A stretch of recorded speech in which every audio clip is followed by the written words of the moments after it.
The deception didn't stop with just the name of the Father.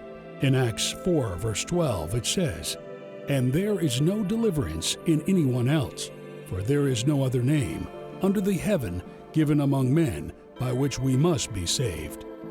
If you ask most of the Christian world what name you must call on in order to be saved, they will most likely say the name Jesus is to be called on for salvation. It is scripturally impossible for the name Jesus to be the name used for salvation. The letter J is less than 500 years old. The name is also a Latinized-Greek name. The Savior was born a Hebrew, and he spoke Hebrew and Aramaic. In the 1611 King James Version of the Bible, the name translators adopted to use for the Savior was Jesus, in Greek, Isos. The name Jesus didn't show up until the 5th edition of the King James Version of the Bible in 1628. Most Hebrew names have very important meanings and messages to them. A Hebrew name, in most cases, really means something, and its purpose is to convey a message. At best, the word Jesus in Hebrew means horse, and in Latin means pig. At worst, the word Jesus in Greek means praise Zeus, which is the pagan Greek deity. Isus in Greek literally translates to hail Zeus. That is, Ea translates as hail, and Saus or Zeus is Zeus. Dictionary of Christian Lore and Legend, J.C.J. Melford, 1983, page 126. Think of this for a moment. In 168 BCE, on December 25th, known as Zeus's birthday, Antiochus Epiphanes IV set up in the Jerusalem temple a statue of Zeus, the Greek sun god, upon the altar, defiling it. This type of pagan behavior continues to this day in many churches who use steeples, obelisks, crosses, altars, and more. These are all directly tied to Zeus worship. Ask any Spanish or Latin-speaking person to pronounce the word Jesus, and they will say, Jesus. Then ask yourself, why would the translators choose to use such a word for the Savior? Some basic research reveals how the Evil One utilized evil men to create one of the greatest deceptions ever. Here's what happened. Around 325 AD, at the Council of Nicaea, Emperor Constantine presided over a group of church bishops and other leaders with the purpose of defining the nature of God for all of Christianity and eliminating confusion, controversy, and contention within the church. This council, coming together under the guise of eliminating confusion, controversy, and contention within the church, was really just that. It was a guise. The word guise is defined as the appearance of someone or something, especially when intended to deceive. This is exactly what happened at the Council of Nicaea. How do we know this to be true? Let's take a look. History shows that Constantine's intention at Nicaea was to create an entirely new god for his empire that would unite all religions under one deity. Constantine brought together over 300 bishops, including influential leaders from the area.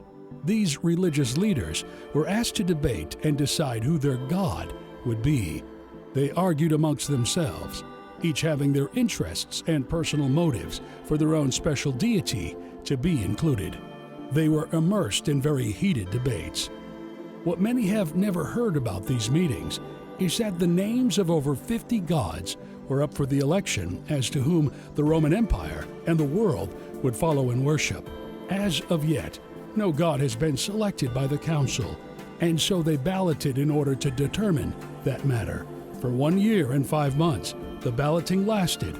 From the book God's Book of Eskra, Professor S.L. McGuire's translation, Salisbury, 1922, chapter 48. Can you believe what you just heard? A group of men sat around and debated what pagan god their empire and the world would serve. We know this may sound shocking for many, but this is history.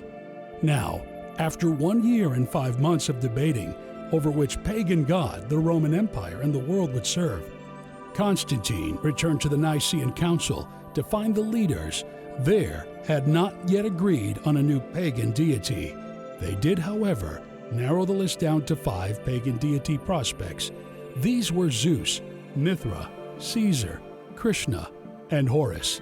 Historia Ecclesiastica, Eusebius, circa 325. As ruler, Constantine chose to combine two of the pagan deities into one. He chose Jesus, also known as Zeus, to be joined with the Eastern savior god, Krishna. Note that Krishna is Sanskrit for the word Christ. When you combine the two words, they equal Jesus Krishna, now known as Jesus Christ. A ratified vote was taken by the council that totaled 161 votes to 157 votes in favor of Constantine's wishes. Thus, the name Jesus Krishna, Jesus Christ, became the official name of the new Roman god. The world is still under Constantine's spell. This brings us back to what we spoke of earlier about the next great deception. It should now be obvious, based on what we've shared about what happened at the Council of Nicaea, that the name of the Savior was also changed by the Nicene Council, perpetuated by the translators and scribes to this very day. The Savior said, "I have come in my Father's name, and you do not receive me. If another comes in his own name, him you would receive." YAHUAH, also known as John, chapter 5, verse 43. If the Savior said that he came in his Father's name, then his name is in the Father's name. The Father's name is YAHUAH. In modern Hebrew, it is spelled Yod-He, YAHUAH, and pronounced as YAHUAH. Very simple, very powerful. The Savior's name in modern Hebrew is spelled Yod-He, Yuashin, Ayin, which is Yahusha, pronounced Yahusha. Very simple, very powerful. In fact, the power is clear when you realize the Savior's name is a description of who the Father is. Yahu is the abbreviation for YAHUAH. Shah in Hebrew means saves, salvation. Therefore, the Savior's name literally means YAHUAH saves. The translators, scribes, fueled by the evil one, have done everything possible to keep people from knowing the name of the Savior, because his name describes who he and the Father are. YAHUAH saves.